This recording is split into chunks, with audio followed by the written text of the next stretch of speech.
Halo para investor cerdas, pasti Anda udah dengar kan soal isu yang lagi panas banget ini? Ya, wacana pajak kekayaan. Nah, pertanyaan besarnya, apakah ini bakal jadi red flag buat portofolio kita? Tenang, kita akan bedah tuntas semuanya di sini. Selamat datang di Wawasan Cerdas, tempatnya para investor yang, seperti moto kita, percaya bahwa investasi dengan wawasan yang cerdas selalu memberikan tingkat pengembalian yang paling baik. Betul kan? Nah, kalau Anda suka dengan apa yang kita diskusikan di sini, jangan lupa ya, dukung kami terus dengan klik tombol hype, like, share, dan subscribe. Oke, kita langsung ke intinya aja ya. Pertanyaan yang mungkin bikin banyak dari kita, para investor, sedikit was-was soal pajak kekayaan ini. Perlu panik nggak sih sebenarnya?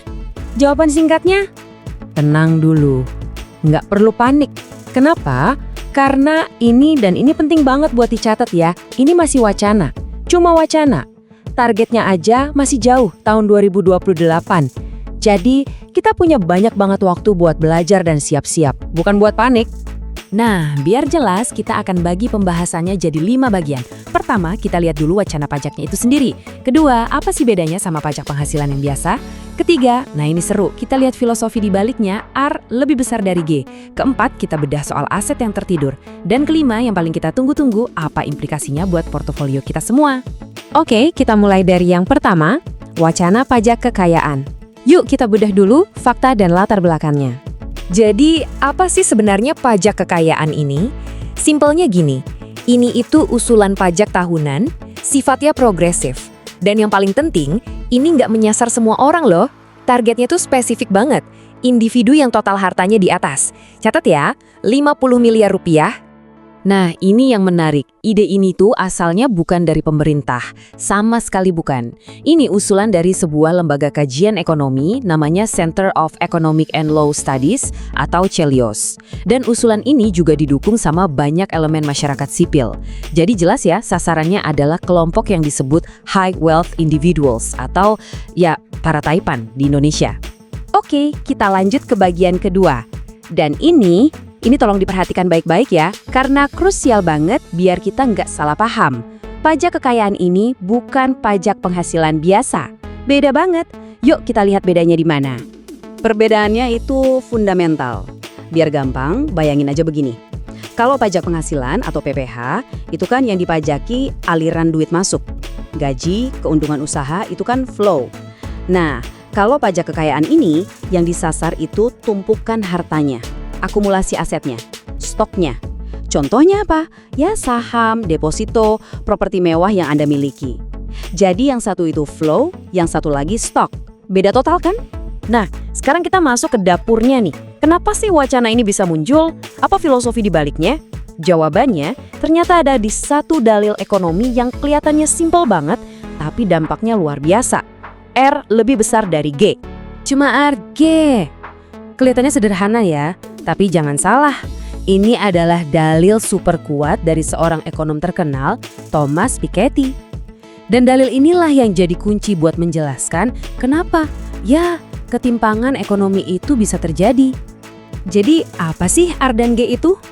Gampangnya, R itu singkatan dari Return on Capital, alias ya tingkat pengembalian dari modal atau investasi kita.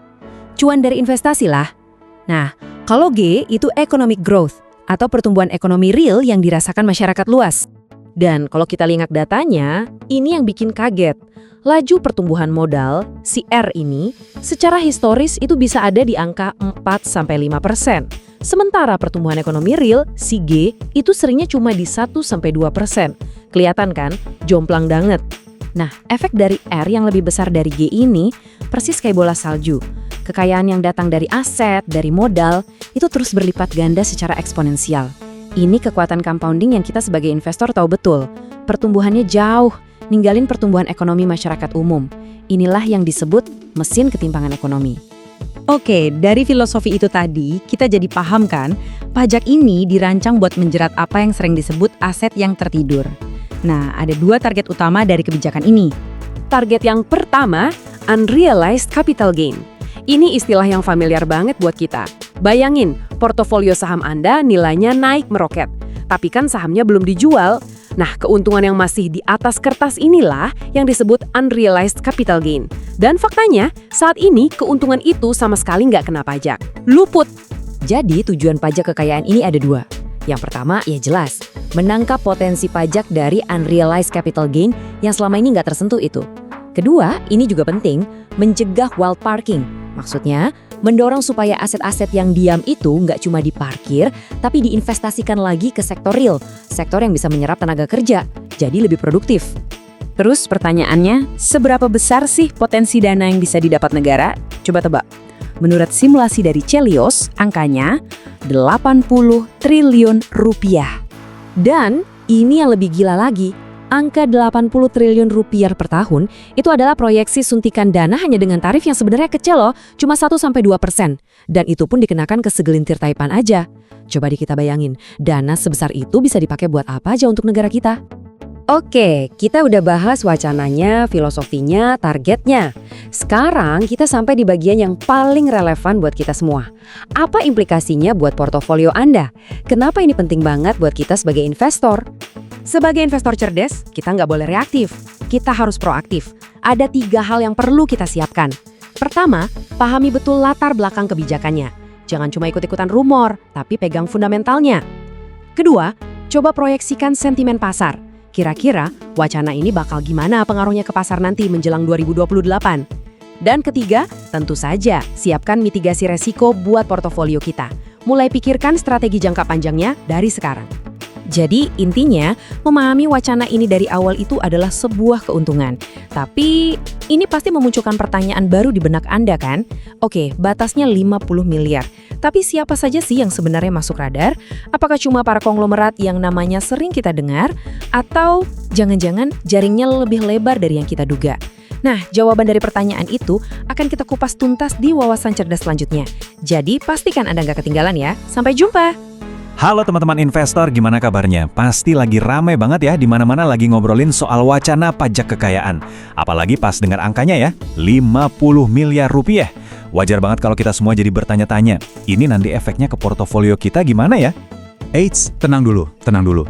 Tujuan kita di sini bukan buat nakut-nakutin, tapi justru sebaliknya, buat ngasih kejelasan. Banyak dari kita mungkin mikir, wah ini ancaman baru nih, atau siapa aja yang bakal kena. Nah, dalam beberapa menit ke depan, kita bakal bedah semua pertanyaan itu sampai tuntas, biar Anda bisa lihat gambaran besarnya dengan jernih, dan yang paling penting, bisa ambil keputusan investasi dengan lebih tenang. Oke, jadi begini alur pembahasan kita. Pertama, kita coba pahami dulu, ini beneran ancaman nggak sih buat investor? Terus kita bongkar logika di balik angka 50 miliar itu. Habis itu kita lihat siapa aja yang sebenarnya masuk radar. Dan terakhir, yang paling ditunggu-tunggu, apa kesimpulannya buat portofolio Anda? Ya, sebagai investor kita memang harus selalu waspada. Setiap ada aturan pajak baru itu bisa banget mengubah cara kita menyusun strategi. Jadi wajar kalau muncul pertanyaan, apakah aturan ini bakal menyapu rata semua pemain di pasar? Nah, mari kita lihat faktanya bareng-bareng. Oke, hal pertama yang harus banget kita pahami adalah ini. Angka 50 miliar itu bukan angka asal-asalan, bukan hasil lempar dadu atau tebak-tebakan. Angka ini tuh hasil dari sebuah perhitungan yang sangat strategis, yang mempertimbangkan sisi ekonomi, sosial, sampai efisiensi birokrasi. Jadi ada alasan kuat di baliknya. Sekarang kita masuk ke dagingnya nih. Kenapa angkanya harus 50 miliar? Ternyata ada 3 pilar utama yang jadi fondasi penetapan angka ini. Yuk kita bedah satu persatu biar kita paham betul filosofinya. Nah, sebelum kita lanjut, ada satu istilah penting yang perlu kita samain persepsinya dulu nih, HNWI, atau High Net Worth Individuals. Gampangnya, ini istilah buat orang-orang yang kekayaan investasinya super besar. Kenapa ini penting? Karena untuk ngerti logika di balik angka 50 miliar, kita harus tahu dulu siapa yang jadi patokan globalnya, yaitu para HNWI ini. Nah, ini dia 3 pilarnya. Pertama, fungsinya sebagai perisai pelindung. Kedua, sebagai patokan yang setara dengan standar internasional. Dan yang ketiga, ini soal strategi biar efisien buat otoritas pajak. Yuk kita dalami lagi. Pilar pertama itu soal perlindungan. Ini yang paling fundamental. Tujuan utama dari batas yang dibikin super tinggi ini adalah untuk memastikan kelas menengah atas, dan para pelaku UMKM itu aman. Nggak akan tersentuh sama sekali. Aset mereka kayak rumah, mobil, tabungan pensiun, kalau di total secara statistik masih jauh banget di bawah 50 miliar. Jadi hasil kerja keras Anda itu aman. Pilar kedua, nah ini yang seru, soal patokan global. Anda perlu tahu, angka 50 miliar rupiah atau sekitar 3 juta dolar Amerika itu semacam batas psikologis untuk mendefinisikan seorang HNI. Dari riset, kelihatan kalau kekayaan seseorang sudah nembus level ini, asetnya itu cenderung jadi aset pasif. Misalnya, tanah kosong yang didiamkan atau properti mewah yang nggak produktif. Nah, kebijakan ini spesifik menargetkan parkir kekayaan semacam itu biar modal besarnya bisa didorong untuk kembali berputar di ekonomi real. Dan pilar ketiga ini soal efisiensi. Coba deh kita bayangin dari sisi pemerintah. Mengaudit kekayaan bersih itu rumit dan mahal loh. Kalau batasnya diturunin, misalnya jadi 5 miliar, bisa-bisa biaya nagihnya lebih besar dari pajak yang didapat. Nah, dengan batas 50 miliar, mereka bisa pakai prinsip Pareto atau hukum 80-20. Artinya, mereka bisa fokus ke segelintir orang, katakanlah 0,02% populasi, untuk mendapatkan potensi penerimaan negara yang justru sangat besar. Efisien kan? Oke. Sekarang kita sampai ke pertanyaan paling penting yang mungkin ada di benak Anda semua. Dari ratusan juta orang di Indonesia, sebetulnya berapa banyak sih yang masuk ke jaring 50 miliar ini? Siapa mereka? Ini dia jawabannya. Tolong perhatikan baik-baik angka ini ya. 99,98% dari seluruh penduduk Indonesia dijamin tidak akan terdampak sama sekali oleh kebijakan ini. Saya ulangi ya, hampir seluruh populasi. Dan biar lebih kebayang lagi, coba lihat grafik ini. Perhatikan deh betapa kecilnya porsi yang berpotensi kena. Kalau kita lihat secara demografi, kebijakan ini emang cuma menyasar kurang dari 0,02%. Kecil banget. Kalau kita ubah persentase tadi jadi angka real, 0,02% itu berapa orang sih? Ya, kira-kira cuma sekitar 30.000 sampai 50.000 orang saja. Dari ratusan juta penduduk loh. Jadi bukan jutaan, bukan ratusan ribu. Ini adalah kelompok yang sangat-sangat spesifik. Saya suka banget sama analogi ini. Kebijakan ini tuh kayak jaring ikan yang lubangnya gede banget. Sengaja dirancang biar ikan-ikan kecil dan menengah, ya seperti investor retail dan pengusaha kelas menengah kayak kita ini, bisa lewat dengan bebas, nggak kena jaring. Tapi tunggu dulu, ternyata fokusnya lebih tajam lagi dari itu. Sebagian besar dari target pajak ini justru diperkirakan datang dari kelompok yang jauh lebih kecil lagi, yaitu cuma 50 orang terkaya di Indonesia. Sekarang, coba perhatikan tabel ini. Data ini nunjukin realita ketimpangan, yang mungkin bakal bikin kita semua kaget. Total kekayaan dari cuma 50 orang terkaya ini, ternyata nilainya setara dengan gabungan seluruh harta milik 50 juta penduduk Indonesia. Ini skala ketimpangan yang luar biasa besar. Terus untungnya buat negara apa? Potensinya itu gede banget. Kalau skema ini jalan, negara bisa dapat tambahan dana segar sekitar 81,6 triliun rupiah per tahun. Dan angka ini murni cuma berasal dari 50 individu super kaya tadi. Bayangin, potensinya masif banget. Oke, setelah kita bedah semua detailnya, sekarang pertanyaannya, jadi apa artinya semua ini buat portofolio Anda? Yuk kita tarik kesimpulan dan rangkum poin-poin penting yang harus Anda ingat. Jadi, ini rangkumannya ya. Pertama, batas 50 miliar itu adalah perisai. Kedua, investor kayak kita-kita ini bukan targetnya. Ketiga, fokusnya super sempit, cuma ke 0,02% populasi. Dan keempat, duit terbesarnya itu datang dari pucuk piramida kekayaan. Jadi kalau ada satu hal yang perlu banget Anda bawa pulang dari semua penjelasan ini, ya ini dia. Kebijakan ini tuh bukan palu godam yang mukul rata semua orang. Sama sekali bukan. Ini lebih kayak pisau bedah yang dirancang untuk melakukan operasi yang sangat presisi dan spesifik pada struktur ekonomi kita. Tentu saja semua kebijakan itu pasti ada plus minusnya ya kan? Setelah kita tahu siapa targetnya, pertanyaan berikutnya adalah apa untung ruginya buat ekonomi kita secara keseluruhan? Nah itu yang bakal kita kupas tuntas di pembahasan selanjutnya. Membaca arah angin, sebuah analisis untung rugi dari pajak kekayaan dan dampaknya bagi postur fiskal negara kita. Jadi jangan sampai ketinggalan ya. Teman-teman investor, kita semua tahu kan kalau kebijakan fiskal itu bisa mengubah arah pasar dalam sekejap. Nah, hari ini kita akan melakukan sesuatu yang berbeda. Kita akan bedah tuntas usulan pajak kekayaan, tapi bukan dari sisi sosialnya. Kita akan lihat dari sudut pandang yang paling penting buat kita, angka-angka dan dampaknya ke portofolio. Tepat sekali. Karena sentimen pasar, pergerakan IHSG, itu semua nggak bisa lepas dari kebijakan makro. Dan usulan pajak kekayaan ini, wah, ini berpotensi jadi penentu arah pasar yang baru. Jadi yuk kita bedah bareng-bareng secara kuantitatif. Oke, biar gampang, kita bakal bedah ini satu persatu. Pertama, kita lihat dulu potensi cuannya. Angkanya gede banget loh. Terus, kita lihat juga biaya atau ongkos buat ngedapetinnya. Dan yang paling penting, di akhir, kita simpulkan. Ini sebuah artinya apa buat portofolio investasi kita. Oke, kita mulai bedah angkanya. Rencananya kan ada pajak buat aset di atas 50 miliar rupiah. Nah, pertanyaan utama buat kita sebagai investor adalah seberapa realistis sih target penerimaan ini bisa tercapai? Dan yang lebih penting, apakah ini akan merusak iklim investasi yang udah susah payah kita bangun? Oke, kita mulai dari sisi manfaatnya dulu ya. Angka potensi pendapatan yang diusulkan ini, wah beneran bisa jadi game changer buat anggaran negara kita. Jadi, dari hasil studi yang ada, pemerintah itu berpotensi dapat pemasukan baru sekitar 180,5 triliun rupiah. Dan ini bukan sekali dapat, tapi setiap tahun. Nah, biar kebayang segede apa angka itu, jumlah 180,5 triliun rupiah ini hampir sama dengan seluruh anggaran yang kita keluarkan untuk subsidi energi nasional dalam setahun. Luar biasa kan? Ini angka yang masif banget. Terus uangnya datang dari mana? Coba lihat tabel ini baik-baik. Lebih dari separuh potensi pendapatan, atau sekitar 96 triliun rupiah, itu diproyeksikan datang dari hanya 50 orang terkaya di Indonesia. Fokusnya sangat terkonsentrasi di puncak piramida. Tunggu dulu. Angka tadi itu kan angka kotornya ya. Kalau kita realistis, angka bersihnya mungkin ada di kisaran 80-120 triliun rupiah per tahun. Kenapa?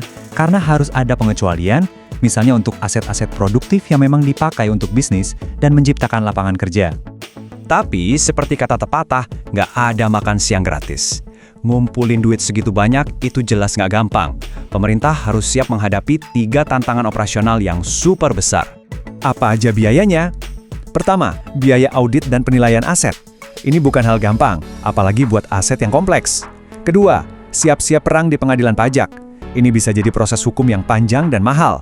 Dan yang ketiga, ini yang paling krusial, investasi modal yang sangat besar buat bangun infrastruktur IT yang canggih. Nah, semua biaya ini yang membawa kita ke pertanyaan paling krusial dari seluruh analisis ini. Jadi, pertanyaannya, worth it nggak sih mengeluarkan biaya segede itu buat dapat pemasukan bersih katakanlah 80 triliun rupiah? Apakah permainannya sepadan dengan lilinnya? Jawabannya, ternyata iya. Tapi, ada tapinya. Ini bisa dibilang worth it hanya kalau pemerintah melihat semua pengeluaran ini bukan sebagai biaya biasa, tapi sebagai investasi ekosistem. Coba bayangkan bedanya. Di satu sisi, kalau sistem IT ini dibangun cuma buat narik pajak kekayaan, yaitu jadi biaya hangus. Tapi di sisi lain, kalau sistem yang sama bisa dipakai untuk modernisasi seluruh data di sektor publik, misalnya untuk analisis dokumen hukum pakai AI, atau menilai properti pakai machine learning, nah ini baru namanya investasi yang transformatif. Oke, sekarang kita balik lagi ke pertanyaan paling penting buat kita semua sebagai investor saham. Apa untungnya buat portofolio kita? Kenapa kita harus peduli? Gini logikanya. Kalau kebijakan ini berhasil, beban pajak nggak perlu lagi nambah buat kelas menengah. Artinya, daya beli mereka jadi lebih kuat dan stabil. Kalau daya beli kuat, permintaan konsumen naik. Siapa yang diuntungkan? Ya, perusahaan-perusahaan yang sahamnya kita pegang, mulai dari sektor konsumer, perbankan, dan lainnya. Ini menciptakan lingkaran positif yang bikin ekonomi lebih sehat buat kita berinvestasi jangka panjang. Tentu saja, pembahasan kita belum selesai sampai di sini. Ini baru permukaannya saja. Di bagian kedua nanti, kita akan lanjutkan diskusi tentang topik-topik yang gak kalah seru, mulai dari potensi guncangan ekonomi jangka pendek, polemik soal keadilan, sampai sintesis kebijakan alternatif. Dan sebagai penutup, seperti biasa, penting untuk diingat ya, bahwa analisis ini murni untuk tujuan informasi dan edukasi. Ini bukan ajakan untuk membeli atau menjual saham apapun. Segala keputusan investasi adalah tanggung jawab Anda pribadi. Sampai jumpa di bagian selanjutnya.